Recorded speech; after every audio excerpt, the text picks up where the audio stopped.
दोस्तों नमस्कार। इस समय बहुत तेज सर्दी है और 4-5 दिन से लगातार टेम्परेचर नीचे आ रहा है। आपने देखा होगा कि मुझे यहां तक चैन लगाकर रहना पड़ रहा है इस जैकेट की। लेकिन इतनी तेज सर्दी में जब सब लोगों की धुंधली छूट रही हो और रेतीले धोरों में जब ठंडी हवाएं चल रही हो, उसके बावजूद अगर अचानक कहीं का तापमान बहुत ज्यादा बढ़ जाए और उस तापमान की गर्मी उन धोरों से सीधे जयपुर तक पहुंच जाए तो आप सोच सकते हैं कि तापमान कुछ ज्यादा ही बढ़ गया है। और यह राजनीतिक तापमान है। जी हां, यह राजनीतिक तापमान बढ़ा है बाड़मेर में और बालोतरा में। अब आप कहेंगे वह तो रेतीली जगह है, वहां तो वैसे ही तापमान ज्यादा रहता है, लेकिन इस मौसम में वहां तापमान बहुत नीचे चला जाता है। और 2 दिन से तो जो कोहरा पड़ रहा है उन धोरों में, उसके बाद तापमान बहुत कम हो गया। लेकिन राजनीतिक तापमान बहुत ज्यादा बढ़ चुका है। अब क्यों बढ़ चुका है? क्योंकि उस तापमान की आंच में कई नेताओं की राजनीति खत्म होने की स्थिति आ सकती है, तो कई नेता उभर कर सामने आ सकते हैं। ऐसे में वहां का तापमान अचानक बढ़ गया। और यह बढ़ा सिर्फ इसलिए है कि 2 उपखंड, 2 तहसीलों को एक जिले से दूसरे जिले में ट्रांसफर कर दिया गया और उसकी अधिसूचना 31 दिसंबर को निकाल दी गई। अब जैसे ही यह अधिसूचना जारी हुई तो तापमान में गर्मी शुरू हो गई। एक तरफ गर्मी वह शुरू हुई जहां खुशियां मनाते हुए पटाखे छोड़े गए, तो वहां पटाखों के धुएं की और रोशनी की गर्मी हुई, तो दूसरी ओर गर्माहट हुई बयानों की। दरअसल धोरी मन्ना और गुढ़ामलानी 2 उपखंडों को अब बालोतरा जिले में मिला दिया गया। इसकी अधिसूचना जारी कर दी गई और बायतू को बाड़मेर में भेज दिया गया। यानी कि जो जिलों का सीमांकन है, चूंकि 1 जनवरी से सीमांकन का काम नहीं हो सकता था क्योंकि जनगणना का काम होना है, ऐसे में 31 दिसंबर को अधिसूचना जारी कर दी गई। अब आप बोले ये प्रशासनिक सीमाओं का फेरबदल है, इससे कौन सी गर्माहट, कौन सी नेता, कौन सी राजनीति हो रही? जी हां, ये राजनीति हो रही है। और इस राजनीति के पीछे जो चेहरा बताया जा रहा है, वह चेहरा बताया जा रहा है मंत्री के बिश्नोई का, जो खुद गुढ़ामलानी से विधायक हैं।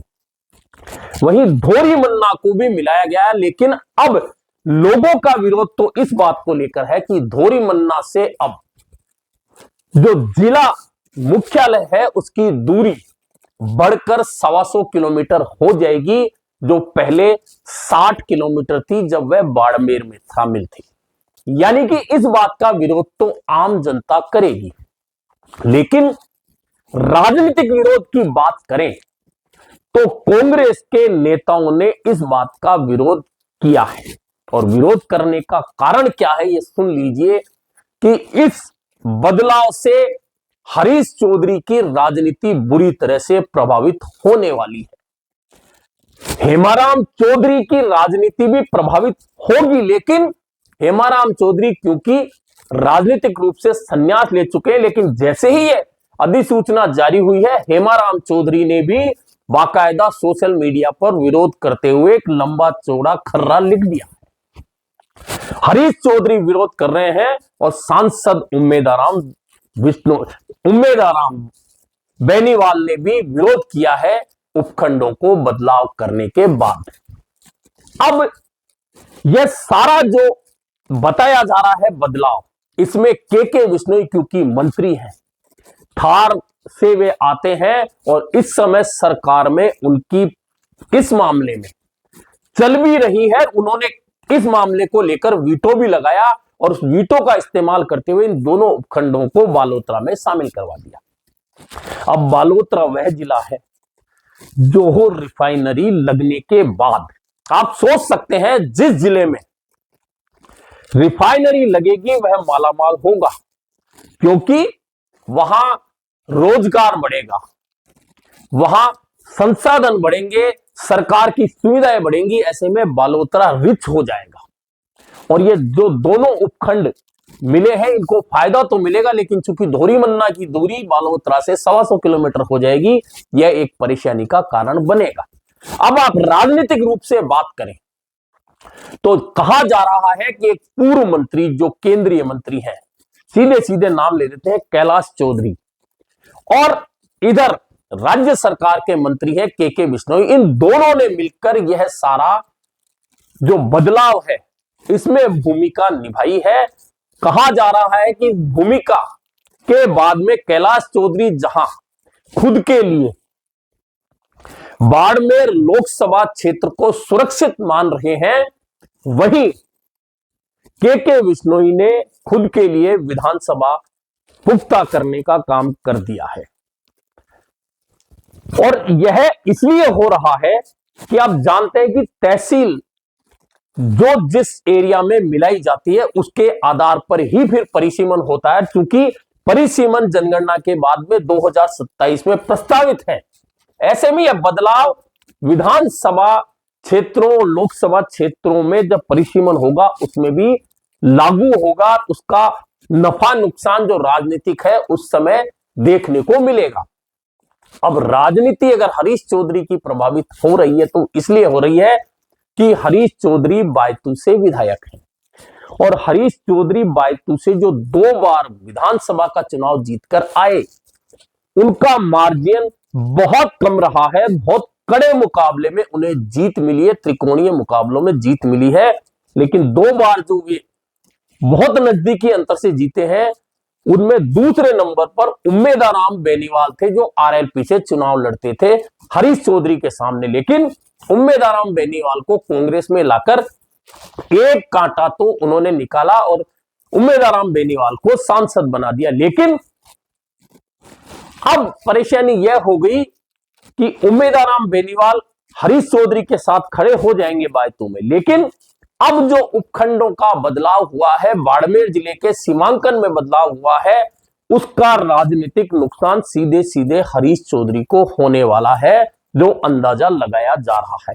और यही कारण है कि कांग्रेस के नेता खुद हरीश चौधरी, सांसद उम्मेदाराम और हेमाराम चौधरी जो संन्यास ले चुके हैं, लेकिन फिर भी उन्होंने सोशल मीडिया पर आकर इस बदलाव का खुले रूप से विरोध करते हुए जनता को होने वाली परेशानियों से अवगत कराने का प्रयास किया है।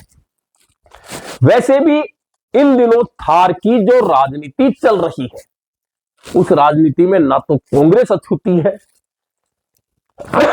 ना भाजपा अछूती है, और यही कारण है कि इन दिनों थार की राजनीति में इंटरेस्ट लेने वालों को बहुत मजा आ रहा है। रोजाना नित नई कोई कहानी निकलकर आ रही है। भाजपा में राजपूत लीडरशिप के अंदर जो सीधे अंदर खाने का टकराव है, जो आगे चलकर और बढ़ सकता है, वह कहानियां किससे देखने को मिल रहे हैं। इधर अब कांग्रेस की परेशानियां यह हो गई है कि पहले ही हरीश चौधरी को राजनीतिक रूप से वह नुकसान हो चुका है कि वे खुले मन से जिन लोगों का विरोध करते रहे उन्हें कांग्रेस में शामिल करवा दिया गया।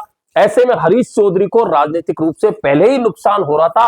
अब अगर इन उपखंडों में बदलाव हो गया, जिलों की सीमाओं में बदलाव हो गया और उसकी अधिसूचना जारी हो गई, तो उसका भी नुकसान कहीं ना कहीं हरीश चौधरी को भविष्य में होने वाला है। इसे लेकर बाड़मेर और बालोतरा दोनों जिलों में चर्चा हो रही है।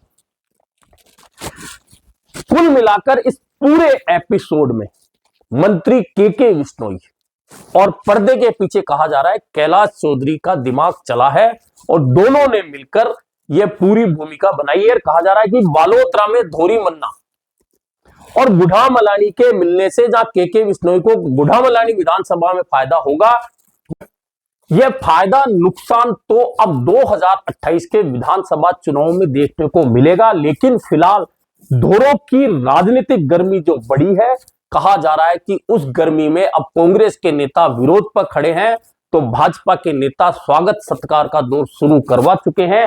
देखना यह है कि विरोध का दौर लंबा चलता है और क्या विरोध की सुनवाई होती है, या स्वागत करवाने वाले नेता अपने मिशन में सफल होकर अपनी राजनीतिक मजबूती को और बढ़ाते हैं। यह देखना धोरों की राजनीति में बहुत महत्वपूर्ण होने वाला है। अभी के लिए इतना ही, फिर मिलेंगे नए मुद्दे पर चर्चा के साथ।